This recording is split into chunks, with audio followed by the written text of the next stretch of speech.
Welcome to next lesson on magnetostatic fields in matter. In this lesson, we will discuss about the concept of magnetization. We have seen that in a paramagnetic material, each atom or molecule will have a non-zero spin magnetic dipole moment. In the absence of a magnetic field, at ordinary temperatures, these magnetic dipoles are randomly oriented, so that the material as a whole, the macroscopic dipole moment of the material will be zero because of the random orientations. And these random orientations are due to the thermal agitation because of the room temperature.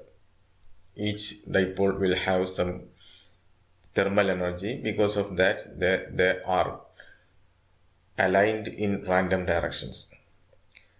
But what happens in the presence of a magnetic field? If the paramagnetic material is placed in a magnetic field, each dipole experiences a torque. Tau is equal to m cross b, and this torque tries to align the dipole parallel to the magnetic field. So if you apply a magnetic field in this direction, the dipoles which were originally in the random directions gets aligned parallel to the magnetic field. But this alignment is not perfect.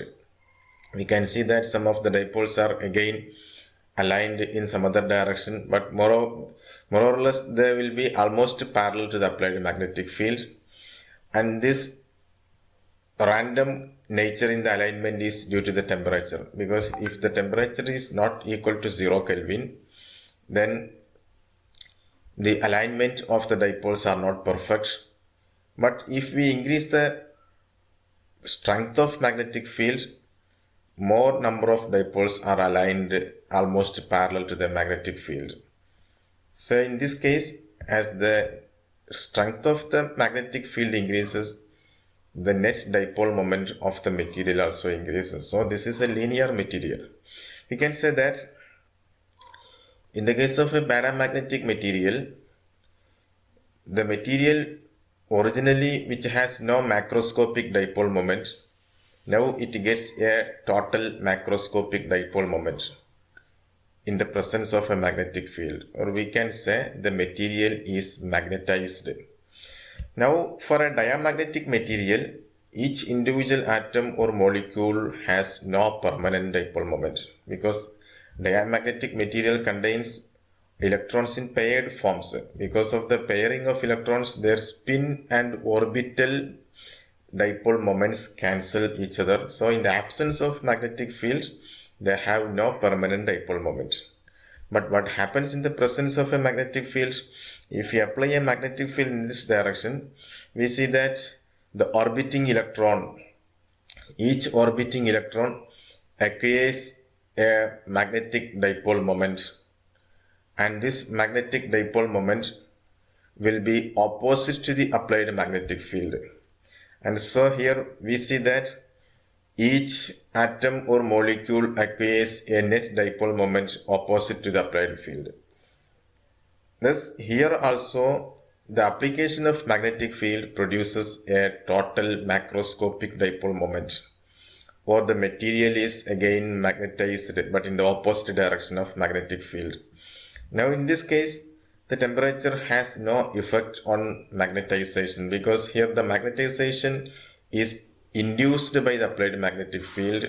It is not already present. But in the paramagnetic case, the magnetization is due to the rotation of already existing randomly oriented magnetic dipole moments. Here the magnetization is, the magnetic dipole moment is induced. So we see that the two mechanisms are accounting for the magnetic properties.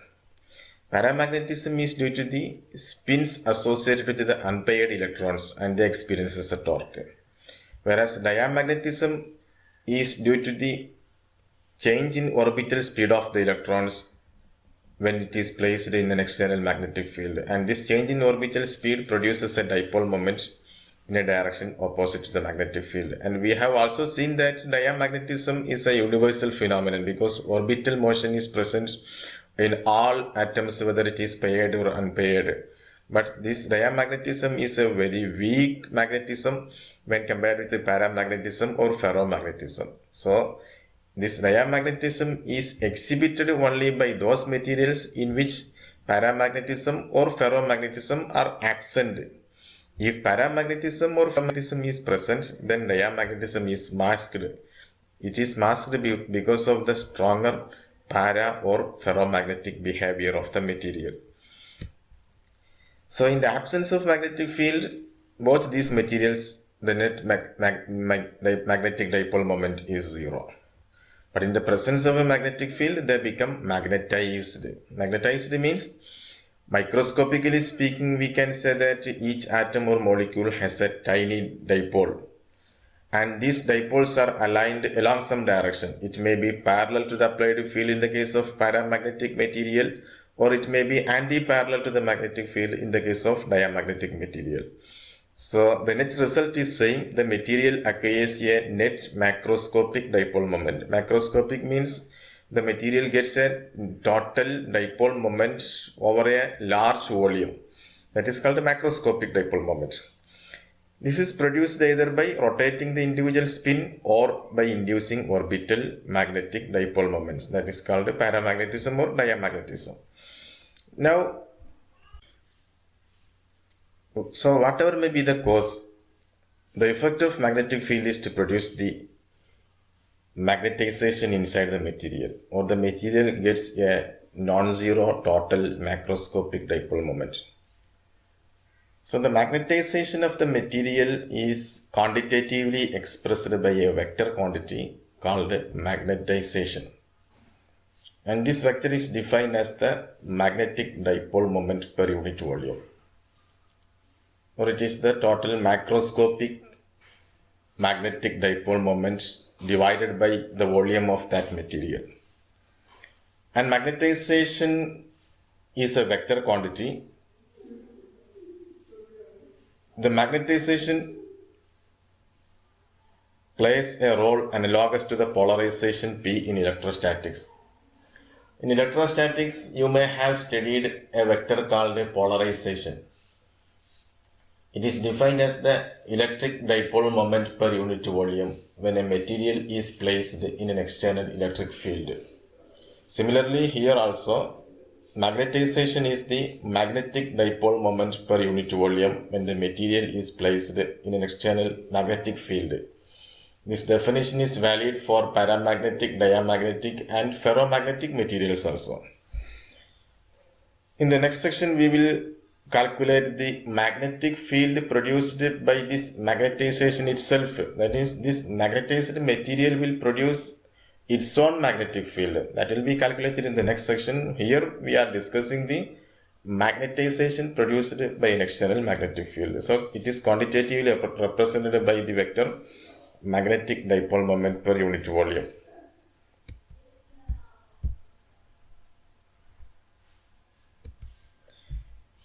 So the magnetic materials, other than the famous ferromagnetic materials, we are all familiar that iron is attracted by magnets.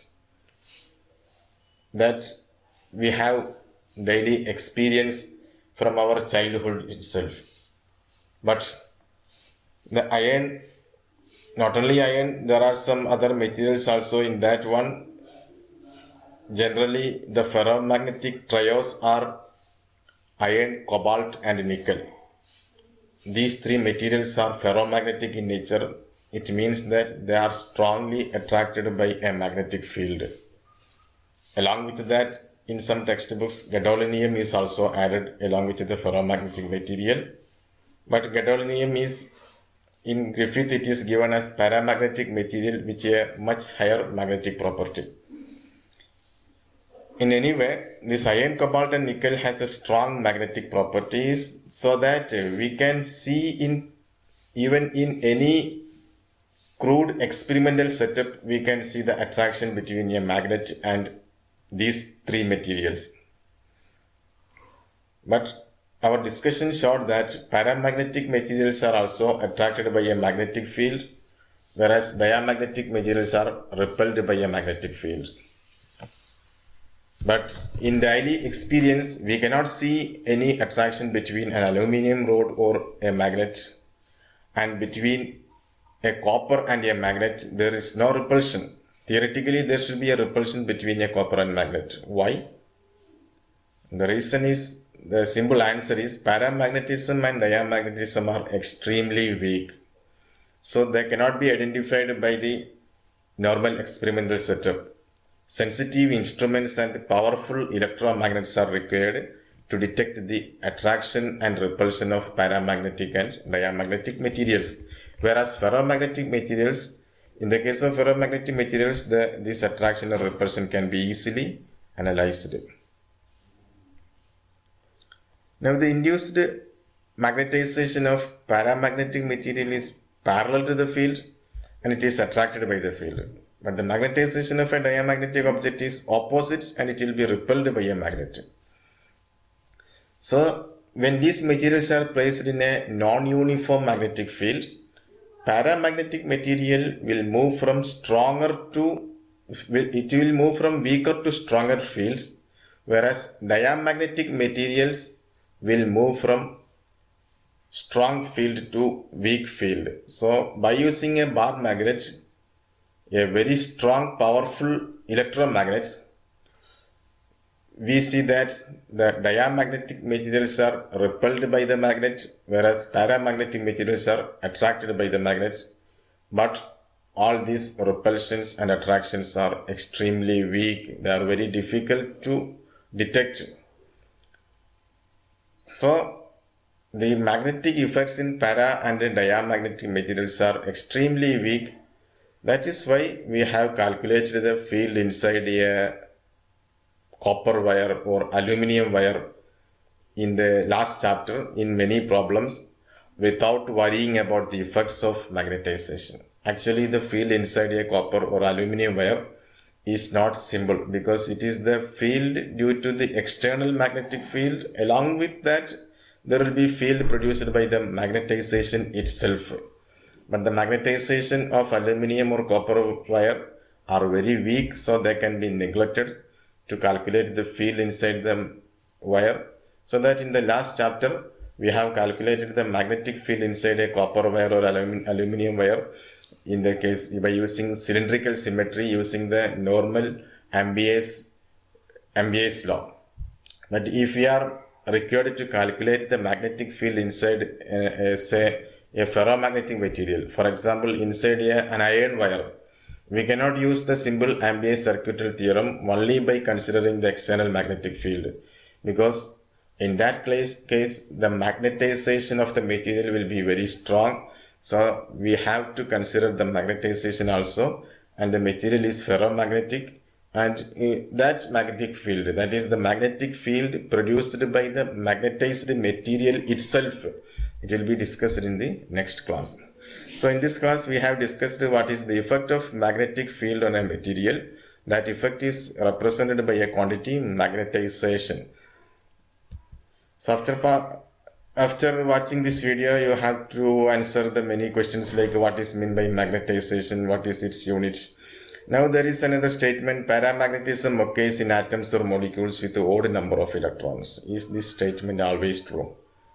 You can see that it is only a general principle, it is not a hard and strict rule. There are many exceptions for this rule. So this statement is not found to be always true. You can have many examples. For example, in the third, can you give an explanation? And this question may be out of syllabus, but that question is given to make you remember that this magnetism is not a classical behavior. We have treated the paramagnetism and the diamagnetism by using the torque and the orbital motion of the electron, and that was done by using a classical physics approach. And we have given some results. That is, result shows that only materials having paired electrons shows diamagnetism, and materials having unpaired electrons shows paramagnetism. But magnesium has 12 electrons, but in solid state it is paramagnetic. We expect that it should be diamagnetic. And gold has 79 electrons, but it is diamagnetic. We expect that it is paramagnetic. So this simple rule, that is the paramagnetism occurs in atoms or molecules with odd number of electrons, it is not found to be obeyed here. Why? The simple one-word answer is quantum mechanics. Because this paramagnetism, diamagnetism and ferromagnetism, they are intrinsically quantum behavior. They can be correctly explained only by using quantum mechanics. But here we are treating it at a basic level by using the classical mechanics. So the remaining answers to this can be found by you. If you are interested, you can search and and you can find the answer. So thank you for watching this video. The remaining section will be taken in the next class.